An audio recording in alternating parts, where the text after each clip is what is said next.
Hello, everybody. Happy Friday. It's been a few weeks.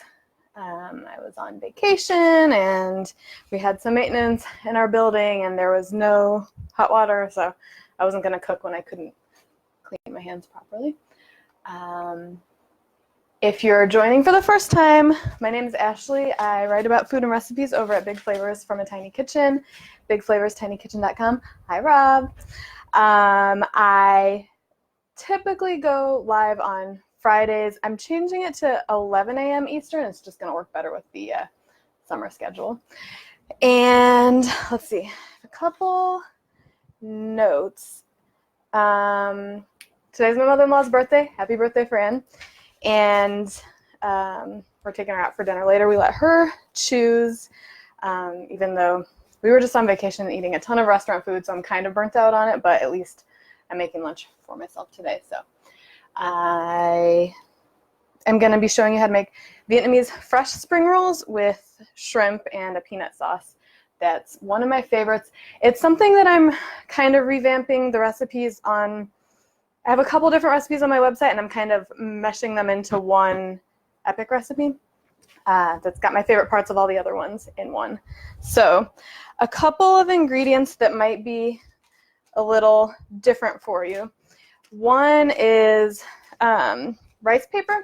So this brand calls it spring roll wrappers, but basically it's a package that has inside of it a stack of something that looks like this. And before you soak them in water, they're extremely brittle, so if you bend it, you'll break it. It'll snap right over, or right in half. But when you soak it in water for just a couple seconds, it gets nice and pliable, and then you can wrap your ingredients in it. So it's, as opposed to the crispy spring rolls that you might be familiar with, these are fresh, and it's, well, you can kind of see there's a picture here, you know, a little translucent. You can see your fillings inside through the wrapper.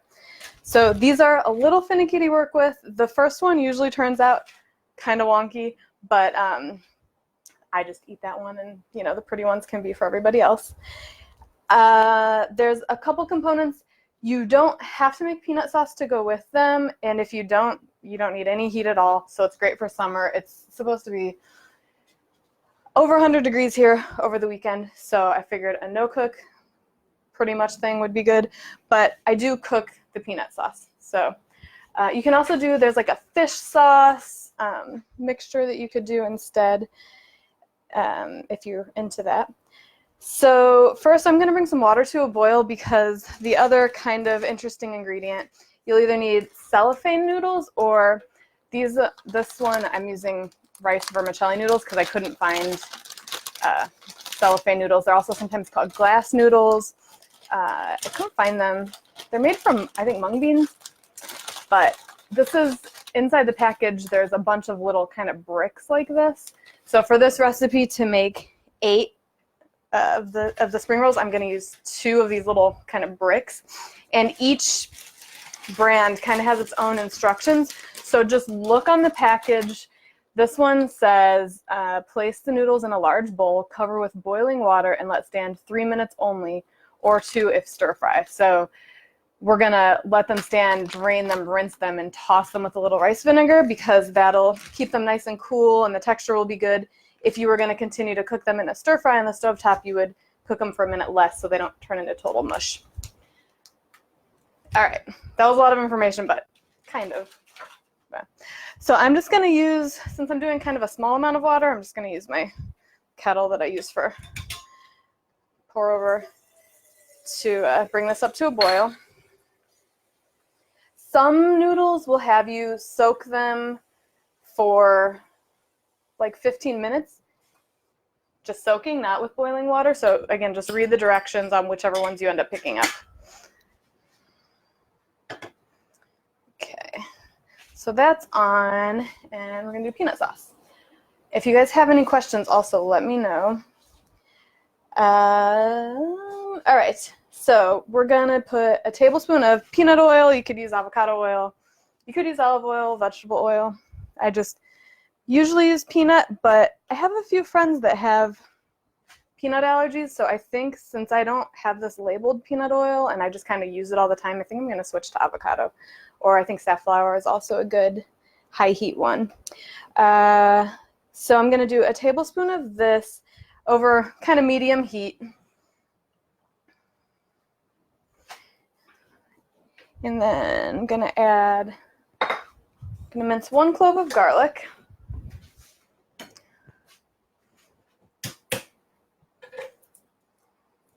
This recipe also, you can put whatever you want in the filling. It's really versatile. It's great with like just veggies. I've made ones with only, fresh veggies like cucumbers or jicama. You can throw some fruit in there and do like a little mango. Tofu would be good in it. You could use like cooked, chilled chicken if you want. And while they are a little finicky when you make them, if you store them in a damp paper towel, they won't stick to each other, so you can kind of store them for later. So usually when I make this, my family will eat most of them, and there will be like 2 or 3 left over. So I'll save them in a container for the next day, and then it's awesome. It's easy because it's already done. All right, so into the skillet, I'm going to do garlic and then just a pinch of red pepper flakes. I have that on there. Oh, 3/4 of a teaspoon, not just a pinch. It doesn't make it super spicy, but it's nice. So I just kind of let them get fragrant in the oil for a couple minutes, and then, oh, and onion, that's the other thing. One moment. So I'm going to finely chop a little bit of onion. Sometimes I get carried away talking and then I miss a step, as I'm sure some of you have seen before, but it doesn't make a huge difference in this. So about 3 tablespoons of finely chopped onion. I have like a half of a small one that I have left over in the fridge.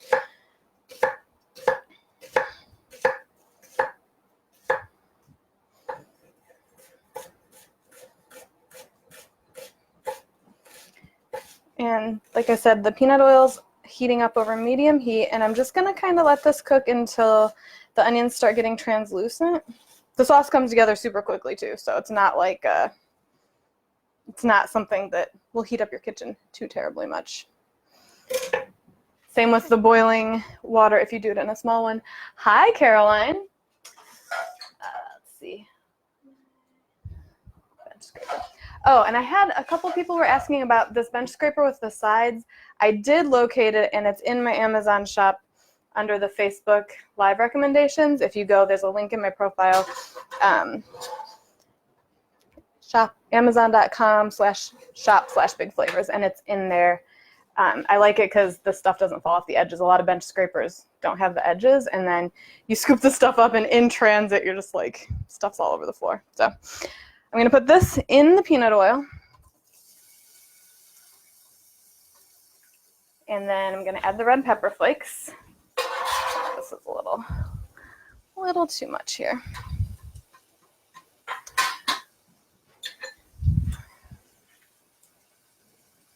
The peanut sauce isn't too spicy for my 7-year-old. He does like things a little bit spicy, but it's not something that's terribly hot. And you can always leave them out if you want, or you could just use black pepper. I have a nonstick saucepan right now, so I'm using like a silicone whisk. So I'm just gonna let this go just for a couple minutes until those get a little bit translucent. Actually happening pretty quickly today. So next I'm gonna add a 1/4 cup plus 2 tablespoons of water. The original recipe did not make enough sauce, and I really like peanut sauce, so that's why it's a kind of odd amount. Let's see. 1/4 cup. And you can always, if it needs to be thinned out, you can add a little bit more. All right. So let's see if you can see this. The onions, they're not bright white anymore. You can kind of see through them a little bit. So to that, and it smells awesome already, I'm going to put this water in here. That'll keep it from burning as it continues to cook. And then 2 tablespoons of creamy peanut butter. I do add a little sugar in this because I like the flavor. It needs a little bit of sweetness, I feel like. So if you use, like I'm using a natural peanut butter, but it definitely has, let's see, there is sugar in this. So if you use one that's like completely sugar-free, you might need to add a little bit more sugar, or you could use brown sugar.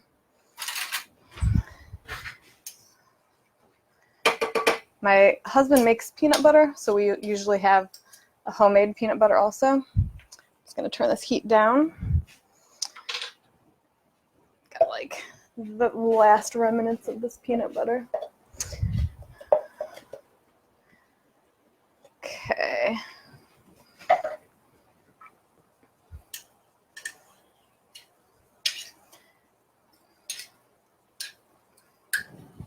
think I can get a little bit more out of here. You can always add more peanut butter if it's a little too thick, or add a little more water if it's on the thin side. Okay. So I've got that. And then 2 tablespoons of hoisin sauce.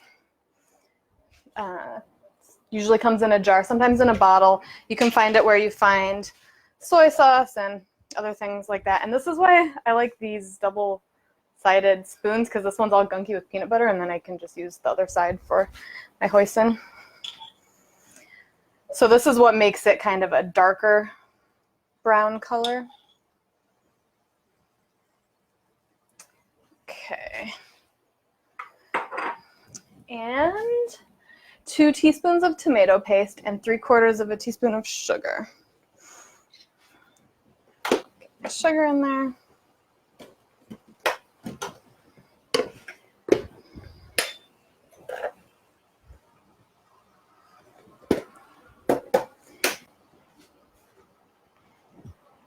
Two teaspoons of tomato paste. And I'm just gonna whisk it all together, and like really it's pretty much done as soon as that sugar melts.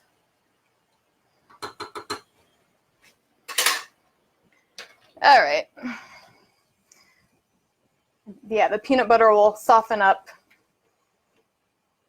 You can see right now it's a little on the thin side. I mean the thick side, so I might add another splash of water. Sounds like my water's about to boil. Just gonna let that cook for another minute. And then I'll get a bowl for my noodles. It's big.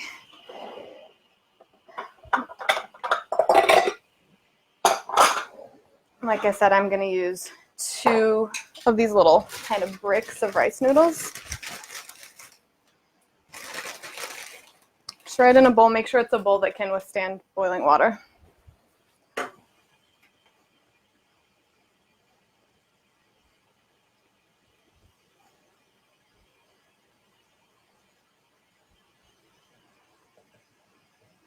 Okay, this sauce looks good.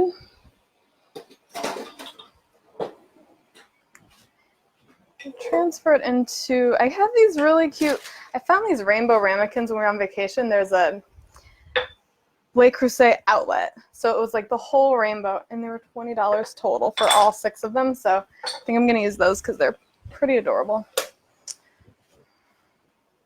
Let's see.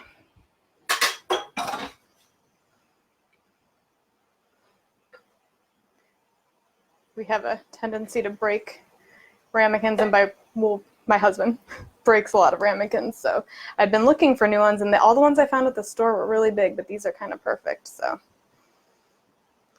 I'm just taking this out of the saucepan so that it can cool off. So it's nice, a thick, dippable peanut sauce platter. Okay.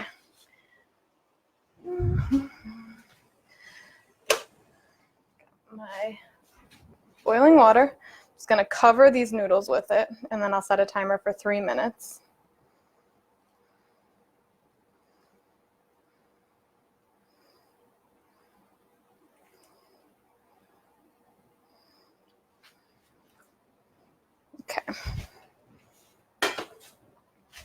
We're done with like the cooking with heat part, but all right. So now we're just gonna prep a whole bunch of vegetables. Oh, let me set my timer. So again, you can use whatever you like inside of your rolls. I like doing a mix of cabbage and lettuce and then some crunchy vegetables and shrimp. And what I do for this particular recipe is I go to the store and I buy, like at the seafood counter, they have the already cooked shrimp because I only get 8 of them. So, because each roll has 2 half shrimp. So it's just easier than cooking a whole slew of them. So, and it also, again, saves heating up the kitchen. If you have leftover shrimp, you could certainly use that also. I'm going to go ahead and cut up some cabbage. This is Napa cabbage. I actually used this for this recipe before we went on vacation, so I have like a missing chunk of it, but it holds up really well in the fridge. And you just want to, how much do I want to use here? You just want to cut it really thinly. So I'm going to take some of it. I end up doing like a half a cup of cabbage. So once you have it, a chunk of it with a flat base, you just kind of go across it really cheap. Hi, Carrie. Go really thinly. You could also use a food processor, like chopping blade, or you could buy already shredded cabbage. I like Napa cabbage in here. It's in a lot of Asian dishes. It's like kind of crinkly and it's not as hard as texture-wise as just a regular green or Savoy cabbage. So I just flipped it over because I had a little more of a flat area. So nice and thin. And again, if you use the other one or a coleslaw mix, that's fine. You'll have a little bit more of a crunch in there. And what I found is helpful for this recipe is to kind of get a platter or a big plate or something. I have a quarter sheet pan and I just line up all the fillings that I'm going to put in my summer rolls, spring rolls, and then they're ready. So when I assemble, you kind of have to go fast and it'll all be good. All right, so Napa cabbage, also some red leaf lettuce. I never used to buy this, but it's really good. And it's pretty. It adds like a nice little bit of color. And especially something like this that you're seeing through the leaves, through the wrappers, it's kind of nice to have something colorful. So I'm just kind of gathering it together to make it a little more firm. And again, cutting it thinly. And the cabbage and the lettuce, they add a really nice fresh flavor and they bulk up the filling. There. The timer's going off, so I need to get cold water going, and I'm going to rinse the noodles with cold water to stop it from cooking anymore. And I just rinse the bowl too to cool off the bowl.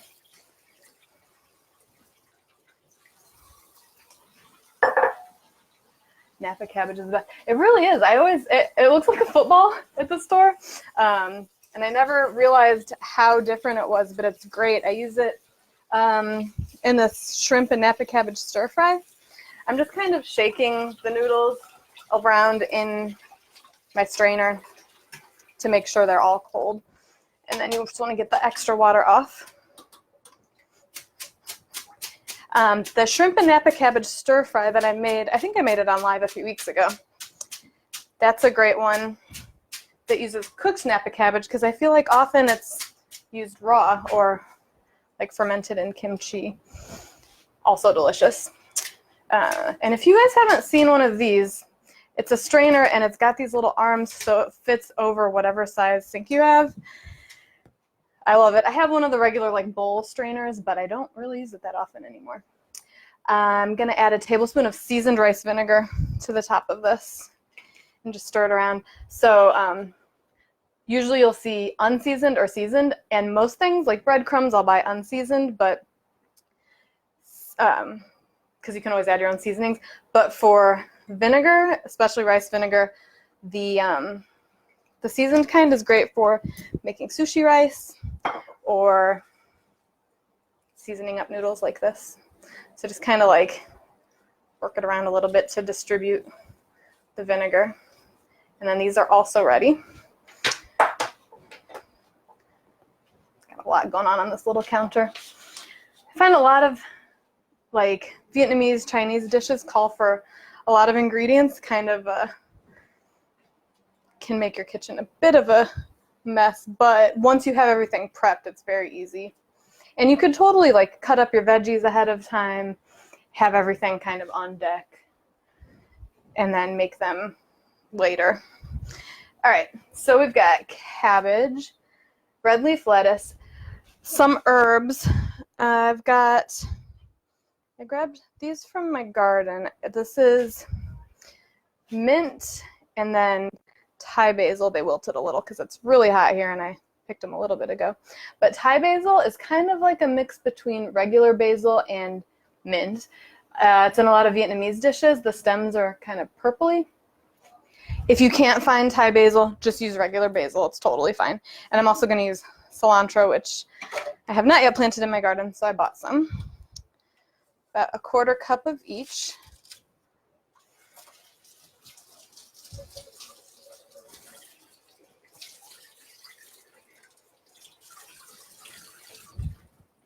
If you're a gardener and you plant things like basil, you'll notice, let's see, I was just away for a week and luckily everything's still doing all right.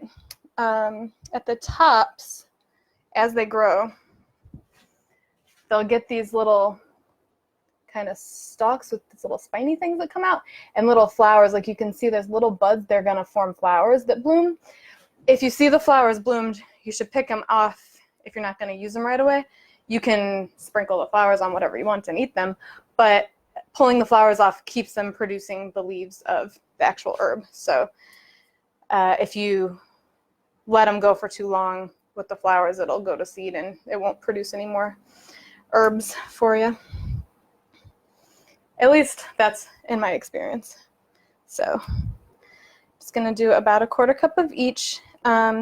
You can leave the leaves whole, just kind of pick them off. If you have a really large leaf, you might want to cut it.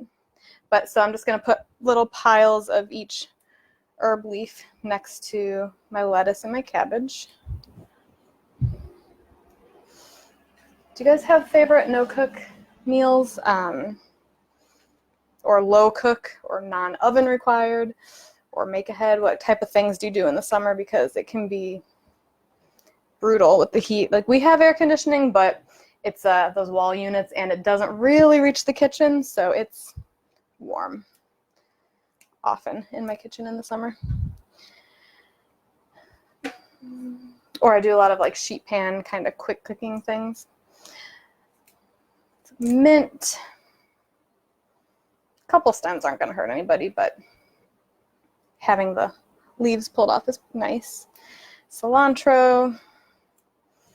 If you have other favorite herbs, or if you only have one of these herbs, anything works. It's really flexible. But the combination of mint and cilantro and Thai basil is very classically Vietnamese.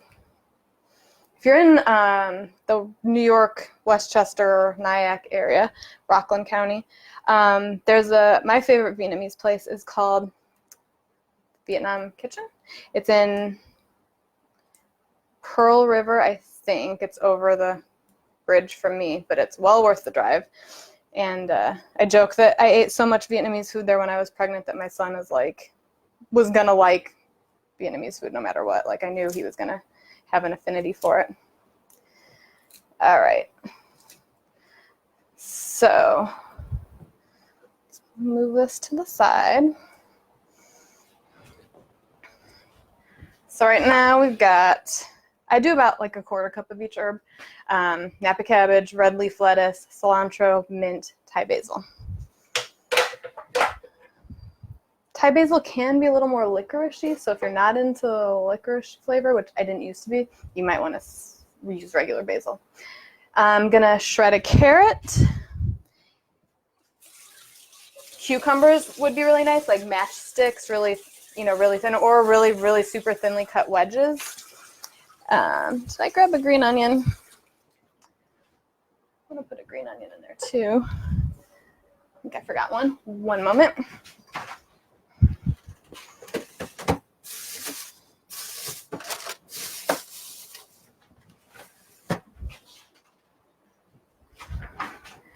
Did it get buried? It's like hide and seek for this thing. I'll do it in a minute. Let's see. Salads with a protein like salmon are a go-to for me. Yeah, and you know what? Like, sometimes we'll go to the grocery store and just buy the already cooked rotisserie chicken. Most grocery stores have them, and they're pretty good. Or you can go to, my town's got a lot of Peruvian restaurants, so you can get like a nice roast Peruvian chicken, and then you can kind of shred up the pieces throughout the week and use them in different ways. Just kind of using a kind of coarse grater plate on my box.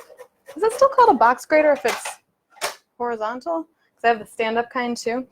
And again, this is if you have the, this is kind of wiggly.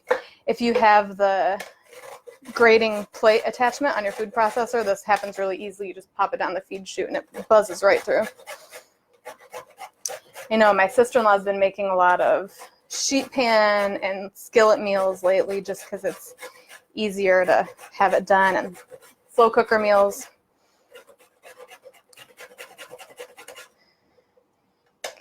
Okay. You could also, again, if you want another shortcut, you could buy, they sell carrots that are already cut into matchsticks. Like it's a little bag, usually by the coleslaw, or, you know, the cut up vegetables for crudité and that type of stuff. Usually you can find that there. Okay, so some carrots.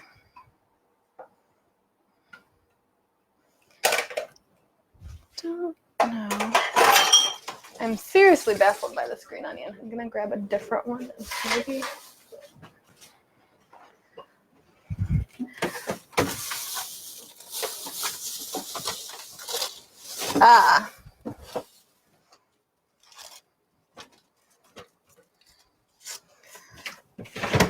My veggie drawer got full, and I had to put it in my fruit drawer. Hi, Lisa. All right, so 1 to 2 green onions, depending if you get, like sometimes I find that they're huge, sometimes they're pretty little.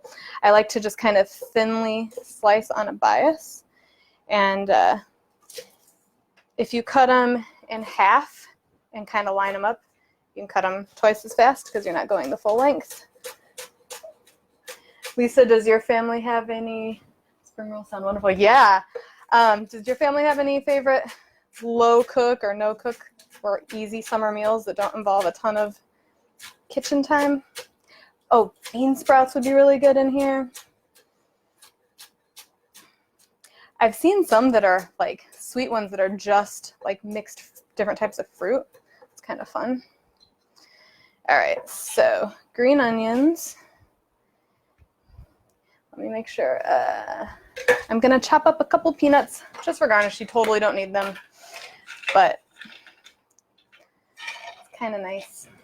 You could put them inside it too if you were serving them right away. If you're going to make these ahead and have them tomorrow, I probably wouldn't put peanuts inside because they might get a little like soggy.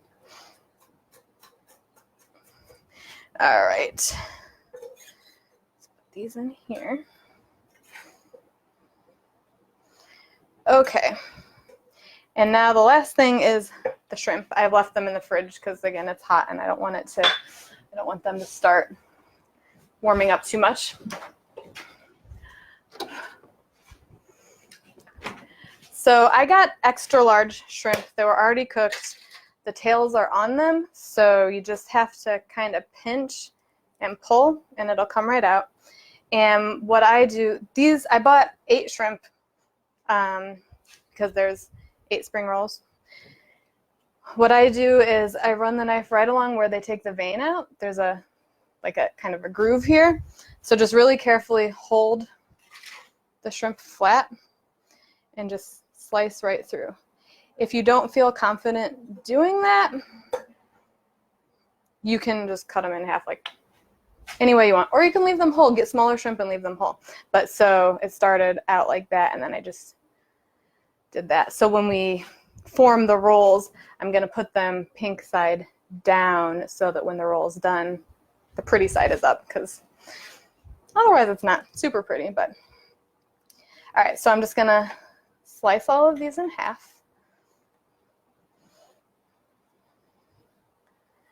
We had so much seafood last week. We were in Ocean City, Maryland, and yeah, we ate all of the fish. My son was going nuts for some raw oysters. It was pretty cute. They sometimes the people get a little surprised at the things he orders. We went for Indian food last night, and he asked for crab soup and a mango lassi. So these shrimp are extra large. I just kind of look and see. I feel like sometimes they look a little bigger or smaller. You could also, total shortcut, you know those frozen shrimp cocktail rings? If you had one of those and you were doing shrimp cocktail, just like save a couple of them for the next day and then pop them in some spring rolls.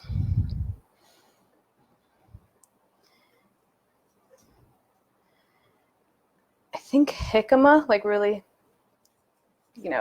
finely cut up jicama would be nice. All right, so shrimp.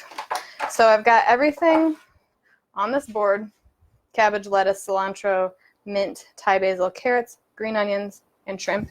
And then I've got my bowl of the noodles that are tossed in rice vinegar. And I'm just going to clean off my board because I have to roll these. And this is the part that gets a little tricky at first. I feel like no matter how often you make these, the first one's always like a little bit of a dud, because it's like you gotta do it kind of quick before everything tightens up, and the rice paper is really sticky, so it'll stick to itself. But don't let it intimidate you. The rice paper is not expensive, and let's see. All about presentation. Yeah, and really any type of colorful ingredients will make it look nice. So again, consult whatever your package of rice paper rolls says, but this says place wrapper into warm water until it is soft and pliable, about 10 to 15 seconds. And usually the back will have a little diagram that'll show you how to fold, because that part can be a little tricky. It's kind of like a burrito. You got to kind of tighten everything up and roll. But this diagram still helps me, even though I make them kind of often. You don't want to soak more than one at a time. So I usually keep the stack of them out, and one at a time I soak them in the warm water. So make sure you have a plate that's deep enough, it's shallow, but it's wide enough to hold, to fit one of these. Let's get some warm water.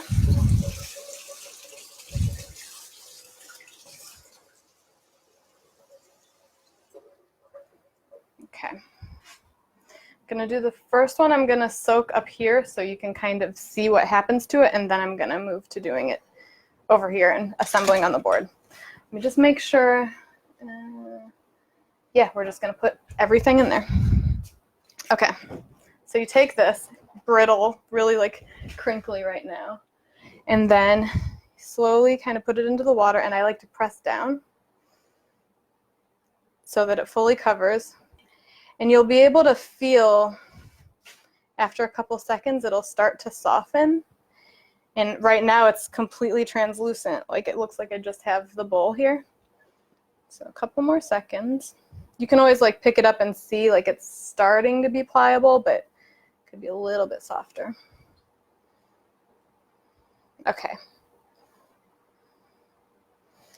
So when you pull it out, you want to land it nice and flat on whatever surface you're going to work on. So I'm going to move this over here. So, like I said, the first one's oftentimes kind of ugly. So you can see it's like cloth right now. So the round, kind of spread it out. And then you kind of build like if you look at the diagram, you kind of build toward the bottom third horizontally, and then you roll up the sides and the bottom. So usually I do the shrimp, so 2 pieces of shrimp with the pink side down toward your board, and then I put a little pile of noodles on top. The first time I made these with my friend, we were so busy chatting that we forgot to put the noodles inside, so we had rolls with shrimp, oh no, just with veggies actually, and then we served them on top of noodles. That's fine. And this actually, if you don't feel like fussing with the whole assembly process, makes a great salad. Just serve it all the components on top of the noodles.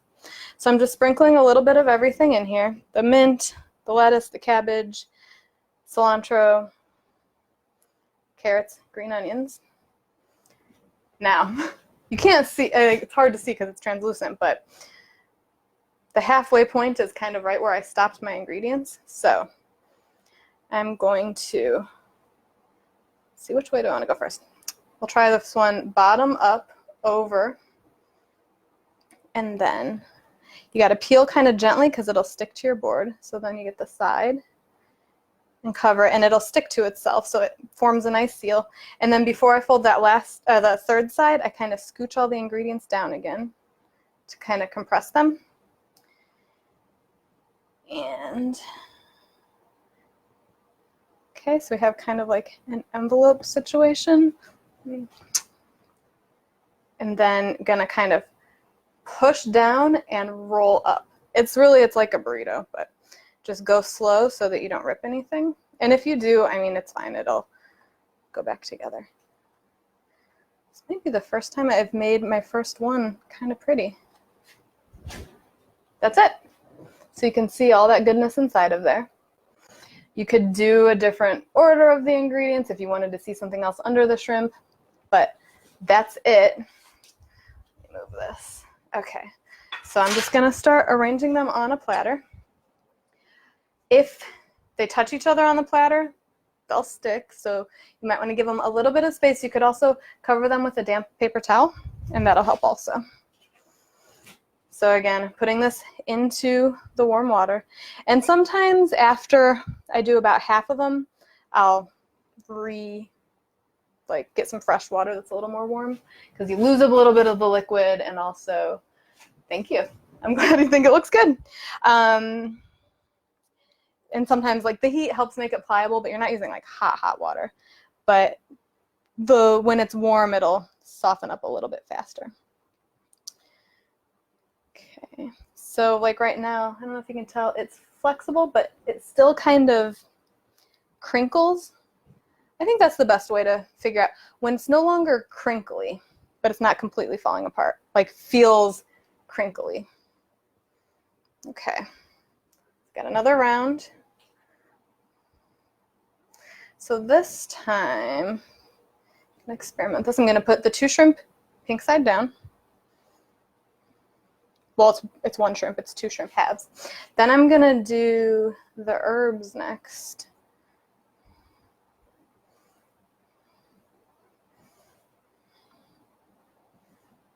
I'm also glad that I'm doing this a little later than I normally do, because it'll be closer to lunchtime when I finish now, because sometimes I'm having like, I make a lunch type food and it's 10:30 or 11 o'clock in the morning when I finish, and I'm not really in the mood for it, but okay. So this time I did all the veggies and the shrimp first, and now I'm going to put the noodles on top, and we'll see.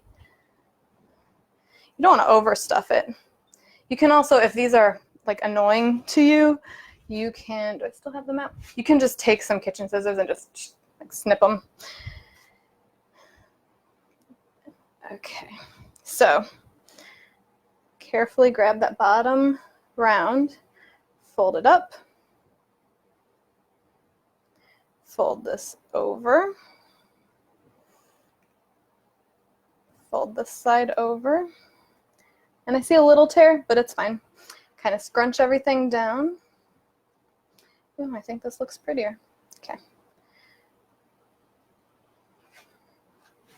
Right. Shrimp and veggies, noodles. So can I do this with this here? Maybe. I went to the Summer Fancy Food Show in New York City a couple weeks ago, and I met Bob from Bob's Red Mill, like the actual Bob, and he got a kick out of the name of my kitchen, and I said, it really is tiny. I'm not joking. So I'm just dampening, this is a reusable paper towel, it's on paper towel. I'm just dampening this, and you can use a regular kitchen towel or paper towel, and just gonna set it over the top of these so that they don't stick together. It'll help a little bit. But now I've taken up my space. Okay, do another one.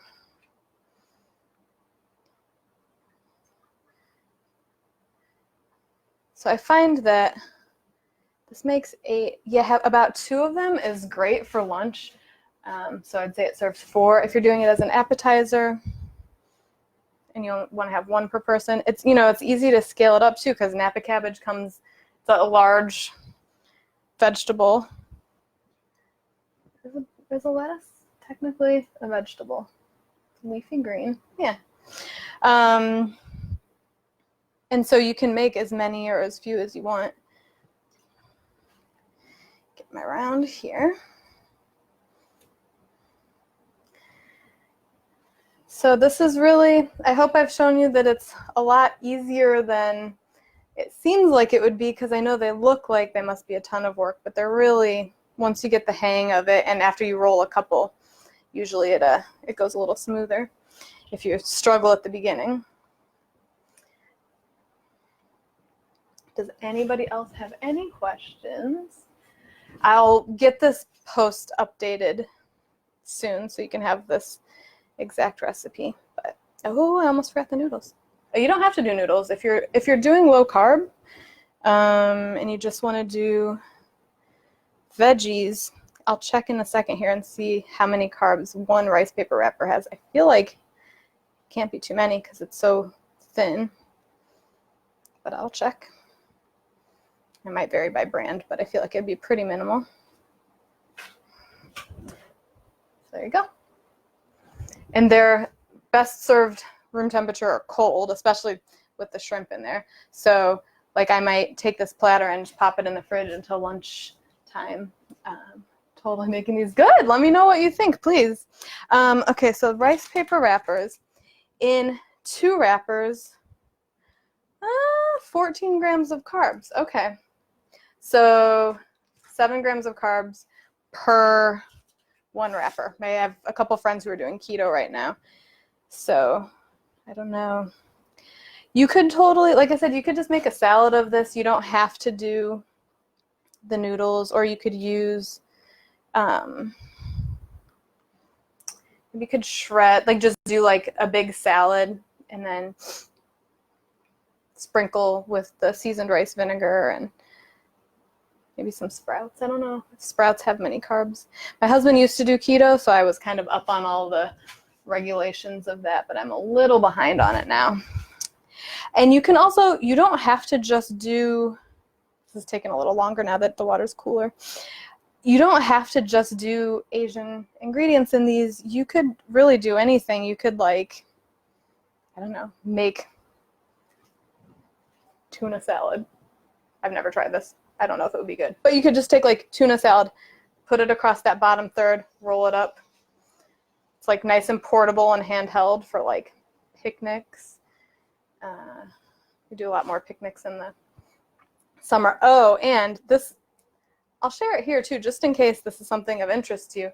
On Instagram, I was sharing on my stories while I was on vacation, and every year when we go to the beach, my family, we do, we call them egg salad tacos. We make egg salad at the beach in the condo that we rent, and 1 piece of bread, instead of making a sandwich that falls everywhere, like that Pee Wee Herman movie, you put the egg salad in 1 slice of bread and you fold it like a taco. We usually put a pickle in there too.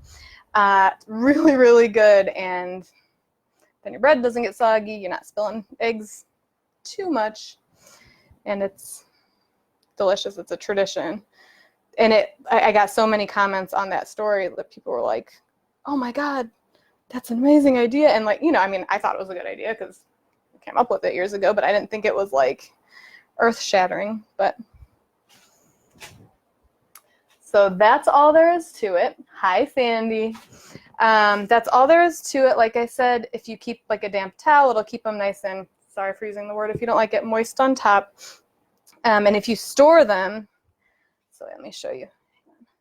I'll sometimes sprinkle a little bit of peanuts on top of the peanut sauce. And then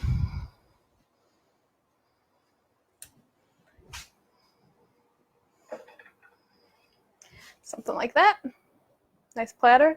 Let me show you how I would store them. So I have those like glass lock containers or any kind of rectangular Tupperware.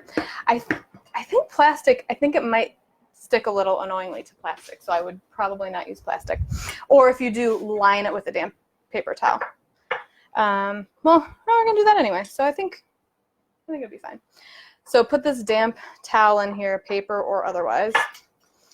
And what I did was I put one in here and then just kind of like crimped up on the side, and then put another one in like that. And if you have a deeper one, you could layer and then just keep doing that. You could put a damp paper towel on the top, or kitchen towel or paper towel on top, and then right in the fridge. And you can, if you have a longer container, or on the side, the peanut sauce too, and then it's all ready. I would say eat them within a day or two. Seafood I don't tend to like to keep around for too long. But yeah, so that's really all there is to it. If anybody has any questions, feel free to message me. I'll leave this up here, and it'll also go on my YouTube page later today. I'll do one more time. Oh, and I can show you. Do you want me to cut into one? Okay. So I almost put this in a bowl of water. Okay. I'll show you what they look like on the inside. Let's see.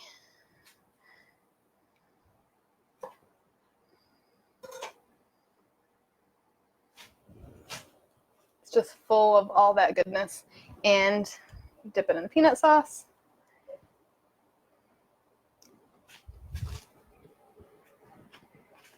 Yeah.